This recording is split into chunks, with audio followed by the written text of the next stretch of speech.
काले जादू का प्रभाव व्यक्ति के जीवन में कई तरह की परेशानियां ला सकता है, खासकर अगर इसे संतान प्राप्ति या वंश वृद्धि को रोकने के उद्देश्य से किया गया हो। इसका असर शारीरिक, मानसिक और आध्यात्मिक रूप से महसूस किया जा सकता है। संभावित परेशानियां: 1. संतान प्राप्ति में बाधा। स्त्री या पुरुष में किसी न किसी रूप में प्रजनन संबंधी समस्याएं आ सकती हैं, जैसे कि बार-बार गर्भपात, बांझपन या कमजोरी। 2. मानसिक तनाव और डर। व्यक्ति को बार-बार अनजानी आशंका, डिप्रेशन या डर महसूस हो सकता है। 3. शारीरिक बीमारियां। बार-बार बीमार पड़ना, कमजोरी महसूस करना, डॉक्टर से इलाज कराने पर भी ठीक न होना। 4. विवाह में देरी या समस्याएं। यदि किसी के वंश को रोकने के लिए काला जादू किया गया हो, तो उस व्यक्ति के विवाह में रुकावटें आ सकती हैं। 5. सपनों में अजीब चीजें देखना। बार बार डरावने सपने आना, आत्माओं या अजीब घटनाओं का अनुभव होना। 6. ऊर्जा और आत्मविश्वास की कमी। व्यक्ति अपने ही जीवन में रुचि खोने लगता है और उसे कुछ भी करने की इच्छा नहीं होती। वंश वृद्धि क्यों रुक जाती है? काला जादू करने वाले नकारात्मक शक्तियों का इस्तेमाल कर व्यक्ति की ऊर्जा को बांध सकते हैं, जिससे उसकी प्राकृतिक शक्ति और संतानोत्पत्ति की क्षमता प्रभावित होती है। कुछ मामलों में परिवार पर नकारात्मक शक्तियों का ऐसा असर पड़ता है कि पूरे परिवार की संतान प्राप्ति रुक जाती है। काले जादू के प्रभाव से संतान प्राप्ति में कई तरह की परेशानियां आ सकती हैं। यह नकारात्मक ऊर्जा व्यक्ति के शरीर, मन और आत्मा पर असर डालती है, जिससे गर्भधारण में बाधाएं आती हैं। मुख्य समस्याएं दी गई हैं जो काले जादू के कारण हो सकती हैं।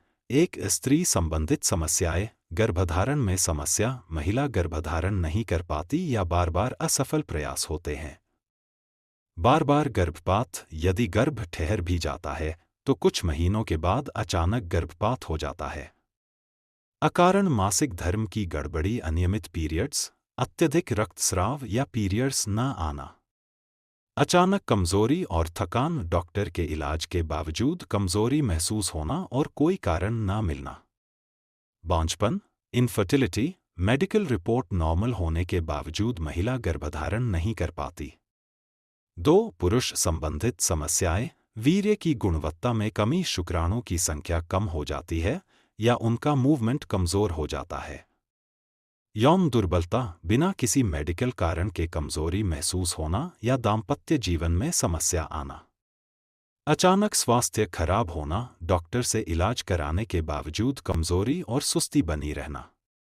अनजाना डर और तनाव। संतान प्राप्ति को लेकर चिंता और मानसिक अवसाद महसूस होना।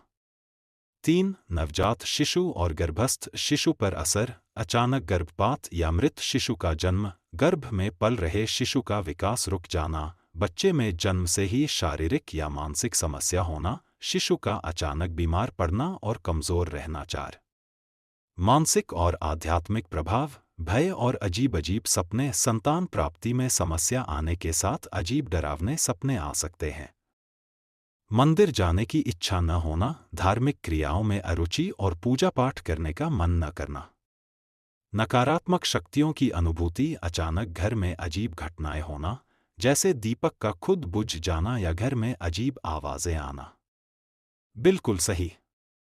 आध्यात्मिक समाधान खोजने से पहले सावधानी और विवेक से निर्णय लेना बहुत जरूरी है। काले जादू या नकारात्मक ऊर्जाओं से छुटकारा पाने के लिए कई तरीके होते हैं, लेकिन सही और प्रामाणिक उपायों को अपनाना ही सबसे अच्छा रहता है।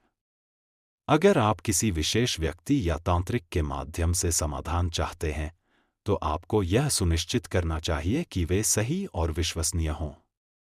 कई बार लोग डर और असमंजस की स्थिति में गलत लोगों के चक्कर में फंस जाते हैं, जिससे न केवल धन की हानि होती है, बल्कि मानसिक तनाव भी बढ़ता है। अगर आपको संतान प्राप्ति में बाधा महसूस हो रही है और आपको लगता है कि यह किसी नकारात्मक ऊर्जा या काले जादू के कारण हो सकता है, तो पहले किसी अनुभवी और प्रामाणिक ज्योतिषी या आध्यात्मिक गुरु से परामर्श करें।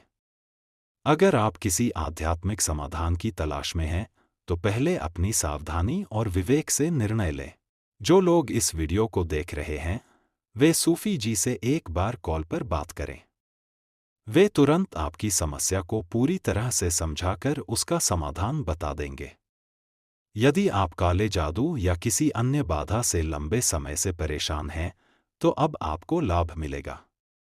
तंत्र मंत्र, जादू, टोटके और अन्य बाधाओं से छुटकारा पाने के लिए आपको केवल दिए गए नंबर पर कॉल करनी है। अगर आपकी बात सूफी जी से हो जाती है, तो तुरंत आपको समस्या और उसका समाधान बता दिया जाएगा। यदि आप चाहेंगे, तो उसका संपूर्ण समाधान भी किया जाएगा। इस प्रक्रिया और समाधान के लिए आपको कुछ भेंट या गुरु दक्षिणा देनी होगी। इसके बाद आप स्वयं दुआ करेंगे और अल्लाह भगवान, देवी देवताओं या ईश्वर से सूफी जी के आशीर्वाद की प्रार्थना करेंगे।